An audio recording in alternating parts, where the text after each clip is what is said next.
end of the year planning means looking at portfolios and 401ks to prepare for the upcoming tax season, right? Well, add to that potential changes to the tax code and 401k contributions.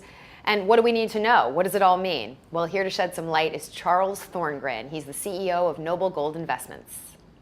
So Charles, let's talk precious metals. You advocate investing in gold and silver. Why? Really, it's a means of diversification. When you look at the way the rate of inflation eats up your investments over the period of time that most people look at towards retirement, you see the need for precious metals. The government tells you 2% is acceptable every year, but if you bear that out over the course of your lifetime, you'll lose more than 60% of your investment power. Really? Yes. Gold and silver is the only means to protect that. So that's why we say take a portion, have it put into precious metals, and let that do what it does, protect you from inflation and the purchasing power of your dollar. Why are gold and silver immune from inflation? Because really they're the alternate currency. When you look at gold and silver, you consider it as the means of the anti-dollar investment. Because ultimately what we care about is not the amount of zeros in our bank account, what those zeros do for us, and it's that purchasing power that we're building and protecting. So as a anti-currency, it gives you that protection. As you have devaluation of currency over time, gold and silver offset that.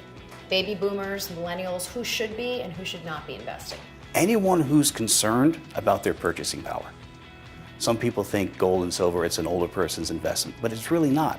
Inflation affects us all. And when you invest in precious metals, Charles, is there a vault sitting there literally with blocks of gold and silver?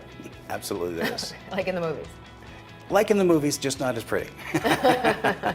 And you know, what I do is I go to every one of our depositories at least once a year, and I verify that all of our clients' metals are there, that everything is being handled the way it should, and we're one of the only firms that will offer you segregated storage for those metals, so they're not mixed with anyone else's. What is the reserve for gold and silver? When will the well run dry? Gold and silver are still being mined. There's not a lot of gold and silver. That's why it's considered a precious metal.